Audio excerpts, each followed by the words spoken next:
जय श्री राम दोस्तों। आज मैं तीसरे भाव में अगर आपकी कुंडली में सूर्य बैठा है तो क्या रिजल्ट देगा उसके बारे में बोल रहा हूँ। हम सब जानते हैं तीसरा भाव कॉन्फिडेंस के लिए और लीडरशिप के लिए बहुत अच्छा है। ऐसा जातक जिसका सूर्य तीसरे भाव में बैठा हो उसके अंदर कॉन्फिडेंस बढ़ेगा, उसकी लीडरशिप क्वालिटीज़ बढ़ेंगी, कम्युनिकेशन के रिलेटेड उसमें प्रोएक्टिव एटीट्यूड रहेगा टूवर्ड्स लर्निंग, यानी सीखने के लिए, लिखने के लिए या लोकल नेटवर्किंग करने के लिए उसको बहुत अच्छा रिजल्ट देते हुए दिखाई देगा।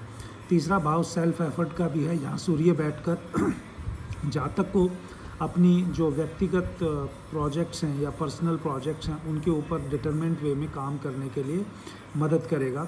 सूर्य तीसरे भाव में बैठकर आपको प्राइड या हीटेड आर्ग्यूमेंट भी दे सकता है, जिससे आप अपने बहन भाई, सिबलिंग्स या वर्किंग प्लेस पे लोगों के ऊपर रुबाब का स्वभाव बना सकते हैं।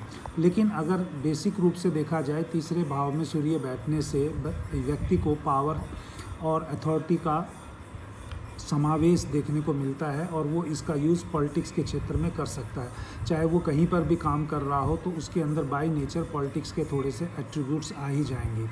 ये व्यक्तियों को इन्फ्लुएंशियल भी बनाता है। ये व्यक्तियों को एक्सपीरियंस, कर्ज के साथ साथ पावर का भी और पोजीशन का भी उपयोग करने को सिखाता है। अगर यहाँ पर सूर्य की शुभ ग्रह से दृष्टि आ रही हो तो और भी अच्छा, जातक अपने छोटे भाई बहन और अपने कज़न्स वगैरह का या सिबलिंग्स का, यंगर सिबलिंग्स का बहुत अच्छे से ध्यान रखता है। अगर तीसरे भाव में सूर्य बैठा है तो ऐसे व्यक्ति के लिए अधिकारियों और सरकार से बहुत अच्छे लाभ की संभावना बनी रहती है, खासकर उसे प्रशंसा मिलती है या हो सकता है वो सरकारी प्रशासनिक सेवाओं में नौकरी दिलवाने में भी उसको मदद करता है। क्योंकि दसम भाव से जो छठा काउंट करेंगे, दसम भाव से जो छठा भाव का काउंट, 6 भाव आगे काउंट करेंगे वो तीसरा भाव बनेगा और वहाँ पर जातक जो प्रोफेशन के लिए काम करने जाता है वहाँ सूर्य बैठा है तो ऐसे व्यक्ति की कुंडली में बहुत अच्छे योग बन जाते हैं कि वो सरकार को अपनी सेवाएं दे सकता है।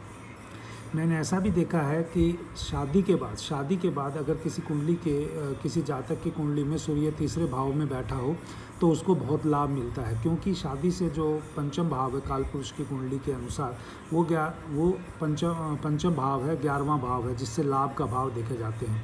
और कालपुरुष की कुंडली में सप्तम भाव का जो एकादश बना, वो सूर्य बना, वो तीसरे भाव में बैठेगा और वो त्रिकोण में ही बैठेगा।